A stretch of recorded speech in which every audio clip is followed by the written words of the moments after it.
What's up, people? So my name's Isaac. I'm a Muay Thai fighter. I live in Thailand, and I just had my 12th professional fight. I've got a bit of a swollen lip from the fight, and also 10 stitches. So I apologise in advance for a little bit of a lisp that I've got. So yeah, I'm just making this video to tell you about my experience in the fight. It was in Cambodia, which was my second time fighting in Cambodia, and it's a crazy place. Life's about making crazy stories, and yeah, this is one of these crazy stories that will stay with me for the rest of my life. So yeah, without further ado, I'll tell you a bit about what happened. So I mean, the mission started in Chiang Mai. I train in Chiang Mai. I've been training in Chiang Mai for about a year and a half now. And initially, my coach and the promoter wanted me to get a bus from Chiang Mai to Sulin, which is the place in Isan, and then go over the border and then drive from the border to the capital of Cambodia. I say it's about 24 hours on a bus in total. Anyway, I didn't want to do that, but I wasn't going to complain. Fortunately, there was no bus running from Chiang Mai to Sulin. So I flew from Chiang Mai to Bangkok and then flew from Bangkok to Cambodia. A guy from my gym, he's done the Sulin package from Chiang Mai to Sulin, etc., etc. And he told me it was the worst experience of his entire life. So I'm glad I dodged that one. Anyway, get to Cambodia, and a random man with a selfie of me, don't know where he got it from, grabs me at the airport, shows me the picture, says, get in my tuk-tuk. Get in this tuk-tuk, and we drive through the sticks, the real sticks. Last time I fought in Cambodia, so I fought in Cambodia twice. I was staying in a nice hotel in the city centre. This was a very different experience. We were driving on the outskirts of the city of Phnom Penh, which is the capital of Cambodia. And yeah, ended up at this place called Kun Khmer House. Now this was a restaurant with some rooms in the back. And this kid and his boss, I guess the coach, met me when I arrived, took my bags, and took me to the very top of this house, this restaurant. And there was 5 mats on the floor. So that's where I'll be sleeping for the next 3 nights. To be honest, I didn't care. Sometimes you've got to be a soldier. And that was one of these times. Look, you're going to fight someone, you're going to war, you're Spartan. Do you think the fucking Roman legions would be complaining about their sleeping conditions before they went to fucking fight? No, they didn't. So I wasn't going to complain. The immediate priority was cutting weight. So I arrived in Cambodia at 73.5 kilograms. The fight was at 70 kg. So I had a bit of weight to lose, but it was a day before weigh-in. So yeah, I had plenty of time to recover after the weigh-in. In Thailand, normally you weigh in on the morning at around 6 a.m. and then fight in the evening. But in Cambodia, you weigh in the day before. So the weigh-in was at 2 p.m. and the fight was at about 5 p.m. the next day. So plenty of time to recover after I weighed in. So yeah, jumped in the sweatsuit, ran around. You know the deal. I think I was in the sweatsuit a total of 3 times, twice that afternoon and then once the morning of the weigh-in. I ended up cutting too much weight because the scales that they gave me were fucking dusty and yeah, it just didn't work. I got my own scales, but they gave me some scales too. And there was over 500 grams disparity. But I decided to err on the side of caution because the last thing I wanted to do was think I was on weight, get ready to drink water, and then having to fucking cut more weight at the weigh-in. So yeah, I cut too much weight. I ended up fucking weighing 69 kilograms. Don't know how that happened. I must have lost an extra 500 grams on the way from the room to the weigh-in, or the scales they use at the weigh-in are also broken, but who knows. So yeah, ended up weighing in. The weigh-in was at a TV studio because the TV studio is actually where they host the fights. So we did some media stuff, some interviews, took some pictures, met my opponent, did face-offs, etc., etc. And yeah, they were asking me, do I know who my opponent is, etc., etc. Not gonna lie, I didn't know who he was, but he's actually a famous guy in Cambodia. He's had over 120 fights or something ridiculous. And yeah, that was my 12th fight. After the weigh-in, went back to the room, and these three Iranian guys pulled up. They're also fighting on the card as well. So the foreigners were me, and then these 3 Iranian guys all fighting against Cambodian fighters. So the room was getting fucking packed. I was like, you know what, fuck this. I'm fighting tomorrow. I got money. Let me go and fucking book my own hotel. So I booked a hotel in the center of Phnom Penh, and I was like to the point, yeah, I'm going to my hotel now. I'll tell you what time to come back tomorrow. Anyway, but he did not want me to leave the Kunkumur house. I think they wanted like to make sure that I wasn't going to flake on the fight, that I wasn't going to go out partying in Phnom Penh, etc., etc. Anyway, I had to really negotiate with them to let me leave, and we reached a deal that I could go to the hotel, nap, and then come back, sleep in the room, and then after the fight, I could go to the hotel.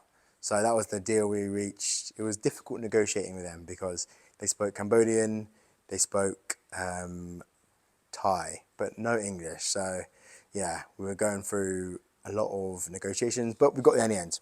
So next up was, of course, fight day.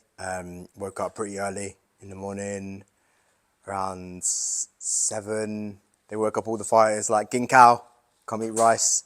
And then I was like, okay, fuck this, I'm going to my hotel now. Went to hotel, we're just napping, chilling, etc., etc. Came back, and then yeah, we were heading to the fight. It was that TV studio in Cambodia. PNN Sports was the channel that it was being shown on. So we get there and we are warming up in this garage sort of situation behind the studio, and they wrap my hands with bandages, no hand wraps, no tape, no nothing, bandages, oiled me up, get the Thai massage, and then yeah, I was fight number 4, so I was waiting for ages. They took us backstage, so I was waiting in this dark room just to fight, thinking, how the fuck did we end up here? All the decisions I made in my life have led me to this TV studio in Cambodia when I could just be fucking a nice, normal life, have a nice normal life as a lawyer, chilling with a girlfriend and a mortgage, but no, we were in this situation. So yeah, I was waiting, and for some reason, I was really concerned about, like, my shins. I've had a lot of fights now, so obviously, like, shin pain is not really something I experience too much. But I just felt pretty naked. I didn't have any, they didn't give us any, like, ankle support. I didn't have the prajeets, whatever they're fucking called. I didn't have, like, hand wraps. I don't know, I felt really naked going out onto the stage. So I was just, like, concerned about, like, pain in my shins, which was weird. But yeah, that was, like, my headspace. I wasn't like too scared of the guy I was fighting, even though he is actually a really famous fighter in Cambodia. He's over 120 fights. Like, I was reading articles about him. He's got like a fucking cool nickname, like the Stone Fist of the Vico River or some shit like that. So he was a really high level guy, definitely the most high level guy I fought for sure. But I wasn't too scared of him. I was just, I don't know. It's a weird one. But yeah, the fight happens. Get into the fight. Round 1, I knock him down with a low kick and also cut him with an elbow. I'm like, shit. Is this going to be this easy? Like, am I going to just get this done in the first round? I remember he was getting counted out and like blood was like dropping on the canvas. I was like, damn. Round 1 KO, let's go. It's going to be good. But he got up, and the referee, I'm not crying about the refs, yeah?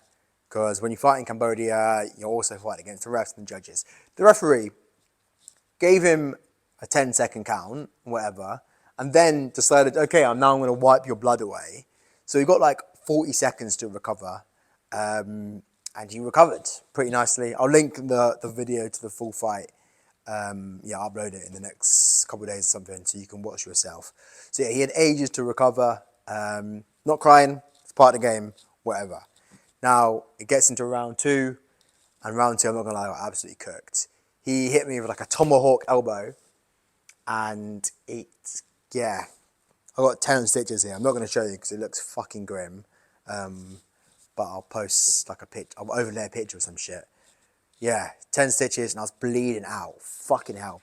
It was ridiculous. Like, I thought he punched me, and then I just like felt like it was so hot. Like, blood was like everywhere. I couldn't see anything at all.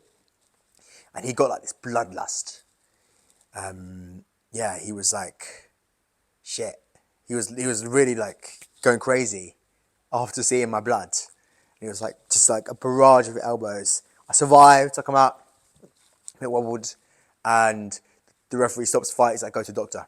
Go to the doctor, wipes me off, like, yeah, I'm bleeding a lot, but okay, go and continue. And then I'm still kind of rocked, my legs are a bit shaky. I like fall to the floor, like after an exchange, not because he hit me or anything, I just lost my balance. Referee stops the fight again, because there's blood everywhere still. Told me to go to the doctor. Again, go to the doctor. The doctor's like, do you want to continue? I'm like, yeah, because we're not fucking pussy.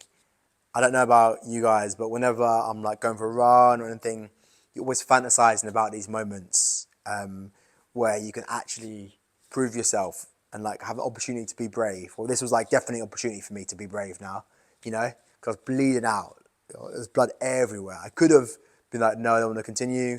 And no one would have known, you know, because like the doctor stopped the fight because it was a bad cut. So yeah, I had an opportunity to take an easy way out, but I'm not a fucking coward. I'm not a quitter.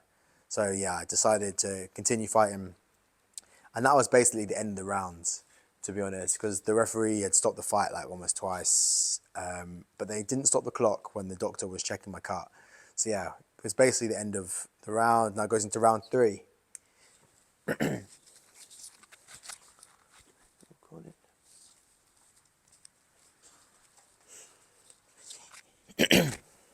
Yeah, so we get into, now it's round 3, and in between the rounds, obviously I was in Cambodia without a coach. So I had these 2 Kun Khmer fighters in my corner. In between round 1 and round 2, my friend Paul actually called my phone, and he was trying to give me advice, but I couldn't hear him at all, to be honest. They gave me the phone, but yeah, I couldn't hear him. In between round 2 and round 3, the focus was just putting Vaseline on my cut, and the promoter like pulled out a cigarette. I'm like, what the fuck is he doing? Takes out the tobacco and pours the tobacco like in my cut. I don't know what the hell that's supposed to do, but yeah, it's something that people do in fights apparently. Sorry lads, had a bit of a technical difficulty there, the video cut out for some reason. Anyway, so yeah, pours the tobacco in my head, in the cut, I guess, to stop the bleeding. Vaseline, all that shit, yeah. So then we were ready to go. And I was fired up. I was like, you know what, this is it. Like, this is my opportunity to go to Valhalla. You know, if I'm going to die, I can die going out on my shield. Really great moment for me. I don't know about you, but I fantasize all the time when I'm running about like showing heart, battling back, and this is my opportunity. So I was really ready to go in round 3. But he catches me with a fucking elbow, like, not elbow, knee, straight away in my rib. I can't lie, it was pain. I went down. As I was going down, he kneed me again. And yeah, the referee gave me a count, even though it was a foul, for sure. Gave me a count. And yeah, I had an opportunity again to quit, for sure. Like, it would have been an easy way out, but no, we're not cowards. We're going out on our shields. I beat the count. While I was on my knees, the referee was counting. Blood was dripping on the canvas, and the blood was dripping in time with the referee counting. It's like 1, 2, and like the blood was dropping 1, 2. It was crazy. I'm gonna remember that moment for the rest of my life. So yeah, finished the fight, lost the decision. Am I disappointed in myself? I'm disappointed in my performance. Yes, I did show heart, but I always knew I had heart. I guess other people can now recognise that I have heart. But I always knew in myself that I'd never quit. So, I mean, look, I've got a lot to work on, but a really nice quote that I like by Napoleon Hill, I think it's in Think and Grow Rich, but it might be in Outwitting the Devil, is every failure comes with it the seed of an equivalent victory. So yes, I lost the fight, but I can learn from the lessons that I received in the fight. I fought a really, really high level guy, over 100 fights, star in Cambodia. It was only my 12th fight. So yeah, I've got a lot to be proud of. And now I do have a great opportunity to work on my business. For those of you who don't know, I run a community, a network called the Ninth Limb for entrepreneurs and people training combat sports, because I think really those two disciplines, those two endeavors really attract a certain sort of person. Someone who doesn't want a normal life, you don't want to be an NPC, you want to maximize your dad law. So yeah, that's what our community is all about. And now I've got a really great opportunity just, yeah, to make the community better for all our members, bring in more members, etc., etc. So I can't train for a bit because I'm injured. Obviously my lip, I've got 10 stitches. But yeah, I have a great opportunity to work on the business. After the fight, 10 stitches, they gave me some beers, the Cambodians, and then I came back to Bangkok. Been chilling in Bangkok for a bit, enjoying Bangkok, hanging out. Haven't been going out drinking or anything like that. But Bangkok has other ways to have fun. So yeah, it's been a good time in Bangkok. Go back to Chiang Mai now. Then I'm going to the mountains. We're going to a village called Pai near Chiang Mai. So I'm excited about that. I'm excited about the future. Excited to have a really strong 2025. Thank you for watching this video. Thank you for supporting me. If you made it to the end, please like and subscribe and share this video for the algorithm. This year we're running up YouTube. I can get 100,000 followers on Instagram 1 year. I can get 10K on YouTube in 1 year. So yeah, I'm going to post a vlog for this fight. I'll post the full fight as well. And check out my Instagram for the reels about this fight too. If you want to join the Ninth Limb, click on the link in the description. Go on our website and you can watch our video to see what we're all about. If it interests you, book a call and we'll have a chat. Nice one. Okay. Thank you guys, and I'll see you on the next one.